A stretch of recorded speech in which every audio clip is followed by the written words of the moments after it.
എടാ കിടന്ന് ഓടാതറാ. എന്തുവായി ഇത് ഫോൺ എവിടെയെങ്കിലും കൊണ്ടുവച്ചിട്ട് എന്നെ ഇങ്ങനെ ഓട്ടിക്കാനായിട്ട് ഒരു മിനിറ്റ്. കോള് വരുന്നത് പിടി. ആ പൊക്കോ.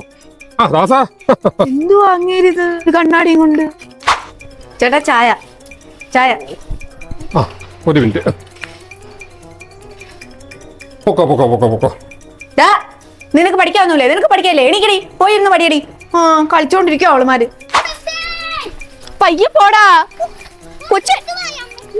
ചേട്ടാ പട്ടിത്താരത്തെ കല്യാണത്തിന് നമുക്ക് മറ്റൊന്ന് തന്നെ പോയാലേട്ടാ. ചേട്ടാ എനിക്കൊന്നും പറയില്ല. നിങ്ങളുടെ പേട്ട കണ്ണാടി തല തിരിഞ്ഞ ഒരു ഭാര്യയും തല തീർച്ച 2 പിള്ളേരും. ഓ തലവേന. ചേട്ടാ ഈ പട്ടിത്താരത്തെ കല്യാണത്തിന് വേണ്ട പിള്ളേരെ ഒന്ന് പിള്ളേരെ എന്തൊരു അലപ്പോ, ഒരു കാര്യം പറയാൻ സമ്മതിക്കത്തില്ല. ചേട്ടാ ഈ പട്ടിത്താരത്തെ കല്യാണത്തിന് എന്റെ കണ്ണാടി എന്തിയടി? ആ കണ്ണാടി എടുത്തോണ്ടോ മക്കളെ, കണ്ണാടി എടുത്തോണ്ടോടാ. കണ്ണാടി എന്തിയെ? എന്നാ നിങ്ങളെ കണ്ണാടി.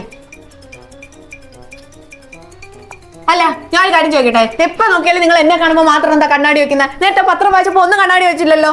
ഈ ഡോക്ടറെ പ്രത്യേകം പറഞ്ഞിട്ടുണ്ട്, തലവേദന വരുമ്പോ മാത്രമേ കണ്ണാടി വെക്കാവൂ.